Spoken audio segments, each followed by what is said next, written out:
everyone, this is MJ with MinIO. Welcome back to the Kubernetes overview portion of the MinIO on Kubernetes and MinIO Operator course.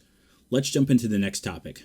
So as I said earlier, you do not want to necessarily run singleton pods unless you really know what you're doing. The only time that I really run pods from the command line is if I'm running maybe a troubleshooting container that I just want to be short-lived, that I can run inside a particular namespace, do some testing, make sure DNS is working, maybe it has some tools to interface with certain databases and things like that, that I can then go and do my work and then shut that pod down, but it does not need to be resilient.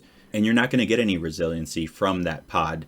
So if that pod crashes for some reason, there's nothing managing that pod to bring it back online. This is where deployments come in. Deployments provide a declarative update method for pods and replica sets. Now, you don't need to worry about replica sets because when you do a deployment, it will automatically create a replica set, and those will essentially be versioned. So you'll have different replica sets running different configurations. So let's say that you have a deployment that runs a older version of Nginx and you're ready to update that. You would simply deploy a new deployment indicating the new version of Nginx that you want to run, and the old one will be saved off as an old version, and then your deployment actually inside your cluster will be updated to that new version. Now, if there's a problem with that new deployment, you'll be able to roll back to that old replica set within that deployment and go back to the way that things were. So that's why it's important to use deployments here.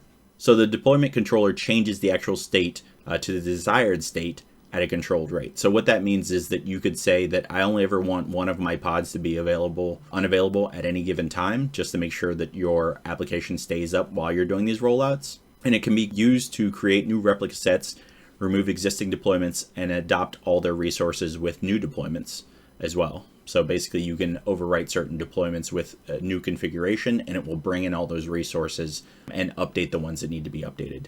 For MinIO, the deployment is used as the sort of overall configuration for the MinIO server and all of the services that MinIO runs, so that these are highly resilient and highly available.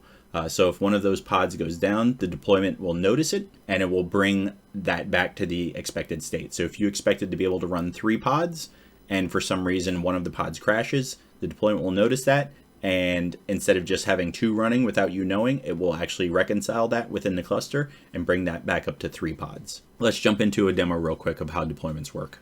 So here we are back in our demo environment, and we're going to show how to make a deployment within Kubernetes now. So the first thing we're going to do is to deploy using the CLI. Again, I do not recommend this, but I just want you to see how it works. I'll stop saying that now.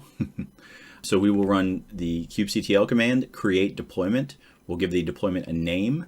We will define the image that we want to use with this deployment, in this case, Nginx. How many replicas we want. So remember, Kubernetes is going to make sure when you're using a deployment that there's always 3 replicas running, and also defining the namespace where you want this to be deployed. So we'll go ahead and run that. And now if we do kget pods -n MinIO, you can see that there are now 3 separate pods running in here for this particular deployment, and they're all prefixed with Nginx deployment CLI because that's the name of the deployment here, and some random string on the end. That's going to be important later when we talk about stateful sets, but this random string is just going to be appended every time a new pod is brought online. That will get a new name at the end here.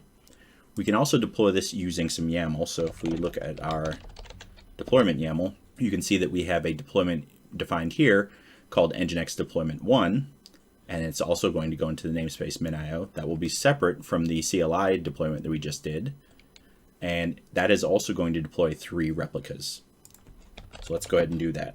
Okay, apply -f deployment YAML, and again, if we look at our pods in this namespace, you can now see that there are 6, 1 from the CLI and 1 from that deployment YAML that we just used.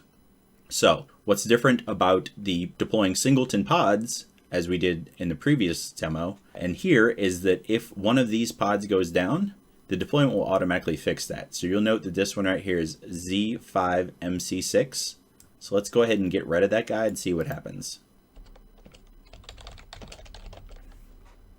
So that pod was deleted, so Z5MC6, remember that.